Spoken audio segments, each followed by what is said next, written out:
안녕하세요 여러분, 지인입니다. 오늘은요 덱스 즉 탈정형화 거래소에 유동성을 공급했을 때 발생할 수 있는 손해, 즉 임퍼머넌트 로스에 대해서 알아보도록 하겠습니다.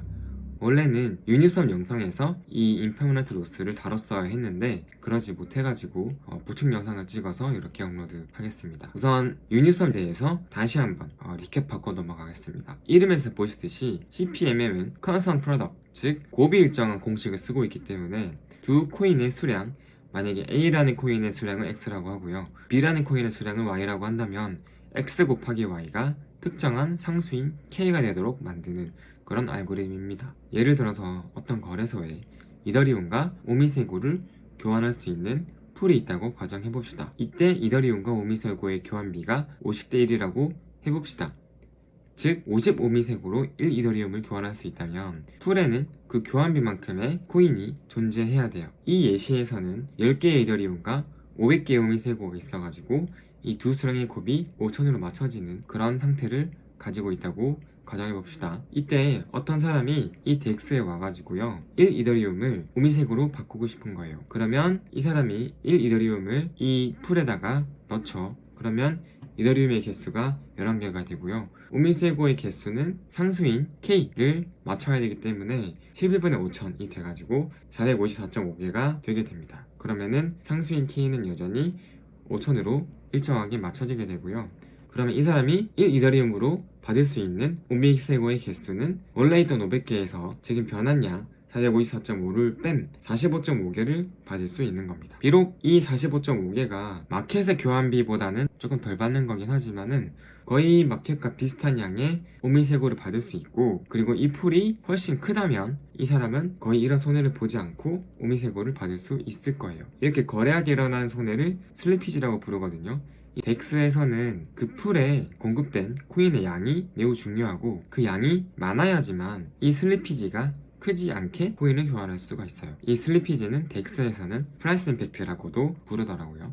그런데 교환이 일어나고 나서 이더리움과 오미세고의 교환비를 보면 처음에는 50이었지만은 이렇게 이 사람이 1 이더리움으로 45.5오미세고를 가져가고 난 뒤에는 교환비가 11분의 454.5를 하면은 41.32가 돼요. 이거는 시중의 교환비와 차이가 많이 나기 때문에 교환비가 많이 깨진 거죠. 즉 오미세고가 비싸져 있습니다. 그럼 어떻게 되냐면 차익 거래자들이 이 마켓으로 들어와요. 오미세고가 여기서 비싸져 있는 상태이기 때문에 차익 거래자들, 아비트라자들이 오미세고를 들고 들어와서 팔고 이더리움을 가져가게 됩니다. 이 사람은 아까 거래했던 사람과 반대 매매를 수행을 해요. 그래서 45.5개 오미세고를 다시 집어넣고 그리고 공식에 의해서 나오는 1 이더리움을 받아가게 됩니다. 그럼 여전히 이 덱스의 이더리움과 오미세고 풀의 교환비는 마켓의 교환비와 비슷해지는 현상이 발생하게 되겠죠. 이런 식으로 돌아가는 게 덱스입니다. 그런데 풀의 유동성을 공급하는 사람 입장에서 저런 교환이 일어났을 때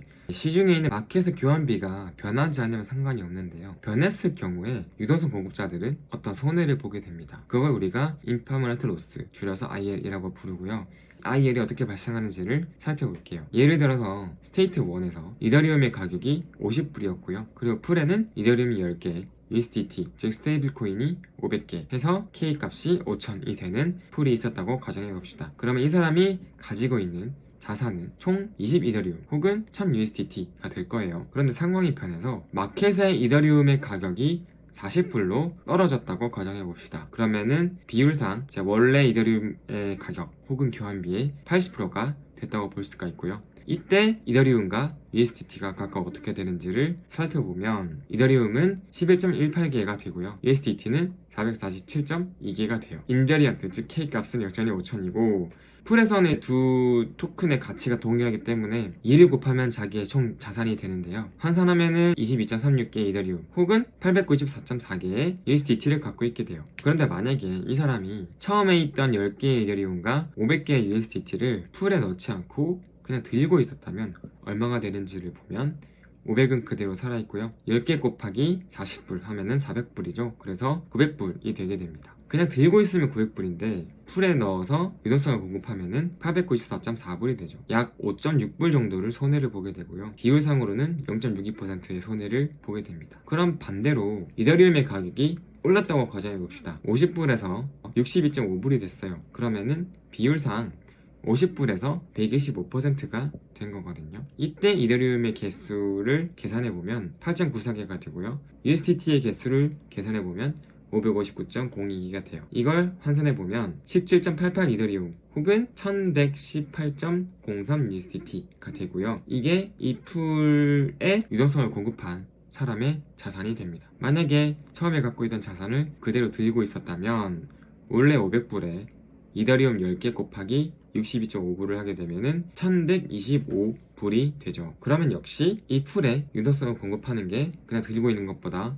손해가 나요. 즉 가격이 오르든 내리든 손해가 발생하게 되는 거죠. 그리고 만약에 이더리움의 가격이 엄청나게 상승해서 200% 즉 2배가 됐다고 가정해 봅시다. 그러면 이더리움의 개수가 7.07개, USDT의 개수가 707.11개가 돼서 이 사람의 자산은 14.14 이더리움 혹은 1414.21 USDT가 돼요. 그냥 들고 있었다면은 1500불이 되는데 유동성 공급을 하게 되면은 1414.21개가 돼서 손해가 5.71% 발생하게 됩니다. 이때 그냥 들고 있는 것에 비해서 풀에 유동성을 공급했을 때 받게 되는 손해가 임퍼머넌트 로스예요. 그 IR을 계산하는 공식은 제가 이 위에 적어놨는데요. 차근차근 설명을 들어보면 이더리움의 개수를 X라고 하고요. USDT의 개수를 Y라고 해봅시다. 이때 Y는 R0 초기 교환비 곱하기 이 교환비가 변한 R 곱하기 X라고 볼 수가 있어요. 초기 상황에서는 R0가 50이고 R이 1이죠. 안 변했으니까요. 그래서 Y는 50X라고 볼 수가 있고 개수를 보면은 Y가 500이고 X가 10이니까 계산상 맞죠. 그리고 CPM의 공식에 따라서 XY는 K가 되게 되는데요. Y가 R0RX니까 XY는 R0RX 제곱이 되고요. 그럼 X는 루트의 R0R분의 K가 되게 됩니다. Y는 반대로 루트의 R0RK가 되겠죠. 즉 R의 변함에 따라서 X와 Y의 개수가 이렇게 변하게 됩니다. 그리고 X랑 Y를 곱하게 되면은 R0R이 상쇄돼서 K가 만들어지게 되죠. 이 계산식을 가지고 풀의 밸류를 계산을 해보면 여기서는 Y가 스테이블 코인이잖아요. 그래서 Y는 개수가 밸류예요. 그리고 풀에서는 X든 Y든 그 밸류가 같잖아요. 그래서 Y의 2배, 즉 2 루트 R0RK가 이 풀의 전체 밸류가 되게 됩니다. 그리고 그냥 들고 있었을 때 밸류를 보면 스테이블 코인은 R의 영향을 받지 않죠. 그래서 R을 그냥 1로 해주고 루트 R0K를 가지고 와요. 그런데 X는 R의 영향을 받죠. 그런데 그 밸류가 초기 Y와 같습니다. 초기 Y는 조금 전에 계산한 루트 R0K예요. 그래서 R 곱하기 루트 R0K를 하게 되면은 R이 변함에 따라서 바뀌는 X의 밸류를 계산할 수가 있습니다. 그래서 R 루트 R0K와 루트 R0K를 더하면 그냥 홀드 했을 때 밸류를 구할 수가 있습니다. 그러면 임퍼머넌트 로스는 홀드 밸류에서 풀 밸류를 빼면 돼요. 그러면 R 빼기 2 루트 R 더하기 1 곱하기 루트 R0K가 IL이 되게 됩니다. 이 공식을 가지고 이 수치들을 넣어보면서 계산해 보시면 되고요. 그리고 여기서는 Y를 스테이블 코인으로 놨기 때문에 계산이 편한데 Y가 스테이블 코인이 아닐 수도 있겠죠. 그럴 경우에는 Y의 밸류까지 다 환산해 줘야 돼요. 근데 환산하는 방법이 그렇게 어려운 건 아니고요. 스테이블 코인이 아니었을 때의 그 가치만 한 번 더 곱해주면은 계산할 수가 있습니다. 왜냐면 지금의 X와 Y는 개수만 따지는 거거든요.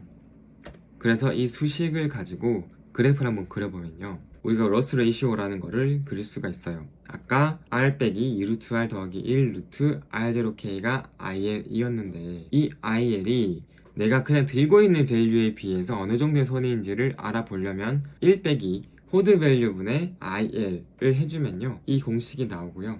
이걸 그래프로 그려보면은 이러한 양상을 띄게 됩니다. 그래서 보시면 이 100%가 가치가 변하지 않았을 때의 밸류고요. 이때는 손해가 0%예요. 즉 홀드를 하나, 유동성 공급을 하나 똑같은 그 지점이 되게 되는 거고요. 만약에 어떤 한 자산의 가격이 200%가 됐다 라고 하면은 이 정도 손해를 보게 되는 거죠. 반대로 그 자산 가격이 50% 정도 되게 되면은 이쯤 있겠죠. 그런데 보면은 50%와 200%일 때 받는 손해가 같습니다. 그리고 300%와 3분의 1인 33%가 됐을 때 받는 손해를 비교해보면 또 거의 비슷해요. 그런데 그래프가 이렇게 비대칭적으로 생긴 거는 비율 때문이고요. 200%와 50%가 대응이 되고 500%와 20%가 대응이 돼서 결국 얼마나 변하느냐에 따라서 내가 받는 손해가 결정된다 라고 생각하시면 돼요. 그래서 이러한 손해가 발생한다는 거 알고 있어야 되고요. 이러한 손해는 내가 풀에서 유동성을 제거할 때 비로소 실현되기 때문에 일시적인 손해, 즉 임퍼머넌트 로스라고 부르긴 해요. 그런데 많은 사람들이 이름을 잘못 지었다라고 얘기를 많이 하긴 해요. 저 이름 때문에 이게 손해가 아닌가라고 생각할 수가 있거든요. 그런데 코인의 가격이 매크로하게 보면은 막 뭐 제자리로 돌아올 때도 있지만은 엄청나게 상승해서 다시 돌아오지 않을 일이 많기 때문에 그런 걸 잘 고려하셔야 됩니다. 그래서 어떤 코인의 가격이 폭등하거나 폭락할 것 같으면은 유동성 풀에서 유동성을 제거하는 게 더 좋은 전략일 수가 있어요. 그리고 많은 덱스에서 이 IL에 대한 보상을 주기 위해서 거버넌스 토큰을 발행해서 유동성 공급자들에게 분배하는 그런 일들을 많이 하고 있죠. 물론 유동성 공급을 하게 되면 거래가 일어날 때마다 수수료를 받으니까 이득을 보긴 보는데 자산 가격이 상승하거나 하락하는 것에 따른 손해보다는 적어요. 그래서 그런 식으로 많이 보충해 주려고 하고 있는 상황이고, 유니스왑 V3에서는 아예 거래할 수 있는 구간을 만들어 둬가지고 그 구간 내에서 거래가 되도록 해서 IL이 어느 이상 발생하지 않도록 만들어주는, 그리고 유동성이 부족해서 슬리피지가 많이 생기지 않도록 만들어주는 그런 전략을 가지고 있는 게 유니스왑 V3예요. 좀 이해가 되셨나요? 그래서 여러분들이 덱스에 유동성을 공급하면서 리퀴디티 마이닝, 즉 유동성 채굴을 해서 그 덱스에 거버넌스 코인을 받으실 때 이런 것들을 고려를 하셔서 투자를 하셔야 됩니다. 그러면 오늘 영상은 여기까지 하고요. 이 강의가 도움이 되셨다면 구독과 좋아요 눌러주시고요. 그리고 질문 있으신 분들은 아래 댓글로 남겨주시면 제가 답변 드리도록 하겠습니다. 그럼 오늘도 수고 많으셨고요. 다음 시간에 뵙겠습니다. 감사합니다.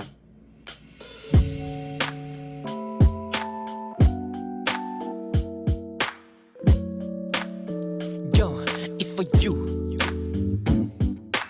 한 발짝 왜 못 다가가는지 하나도 따라 못하겠네. 제게 가르침 느린 게 좋은 거래 보담 나도 캠에 배부리